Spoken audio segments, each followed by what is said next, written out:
In the early 1950s, the United States was at war on the Korean Peninsula. Because of the draft policy of the government, at that time, young men were not allowed to serve missions, but instead required to join the military. Knowing this, I enrolled in the Army Reserve's Officers Training Corps when I went to college. My goal was to become an officer like my oldest brother.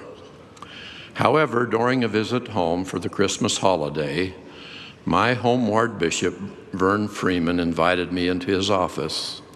He advised me a young church leader by the name of Brother Gordon B. Hinckley had negotiated an agreement with the U.S. government permitting each ward in the church in the U.S. to call one young man to serve a mission. This young man would receive an automatic deferment from the military during his mission. Bishop Freeman said he had been praying about it and felt he should recommend me to serve as a full-time missionary representing our ward. I explained to him that I had already made other plans. I had enrolled in the Army ROTC and expected to become an officer. My bishop gently reminded me that he had been prompted to recommend me to serve a mission at that particular time. He said, "Go home and talk to your parents and come back this evening with your answer." I went home and told my father and mother what had happened. They said the bishop was inspired and I should happily accept the Lord's invitation to serve. My mother could see how disappointed I was at the prospect of not becoming an Army officer right away. She quoted, "Trust in the Lord with all thine heart, and lean not unto thine own understanding. In all thy ways acknowledge him, and he shall direct thy paths." That night I went back to the bishop's office and accepted his invitation. He told me to go to the Selective Service office and advise them of my decision. When I did so, to my surprise, the lady who was chairman of the Selective Service office told me, "If you accept a mission call, you will receive your draft notice before you can re-enter Army ROTC. You will serve as an enlisted man, not as an officer." Despite this unexpected change, my mission was wonderful. It changed the course of my life as it does for those who serve.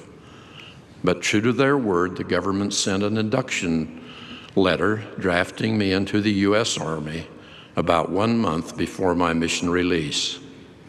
After boot camp and military police school, I found myself assigned to an Army base to work as a military policeman. One night I was given an all-night assignment to escort a convoy of prisoners from one camp to another. During the night, the convoy stopped at a halfway point for rest. The commanding officer instructed us to go into the restaurant and drink coffee so we could stay awake the rest of the night. Right away, he noticed that I declined. He said, "Soldier, you need to drink some coffee to stay awake the rest of this trip. I don't want any prisoners escaping or causing trouble on my watch." I said, "Sir, I respectfully decline. I'm a Mormon and I don't drink coffee."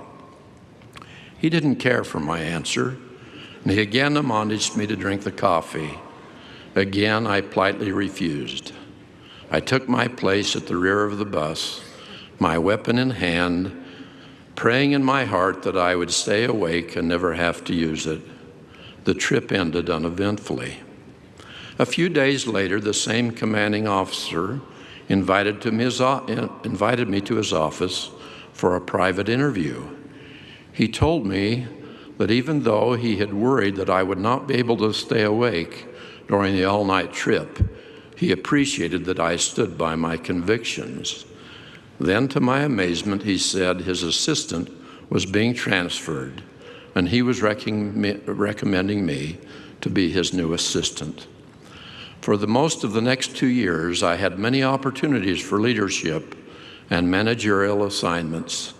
As it turned out, the positive experiences during my military service were more than I had ever dreamed possible.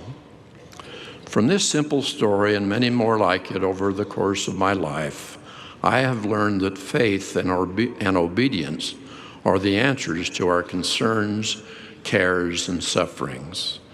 Faith in the Lord Jesus Christ is truly the power that can change our lives and lead us to salvation.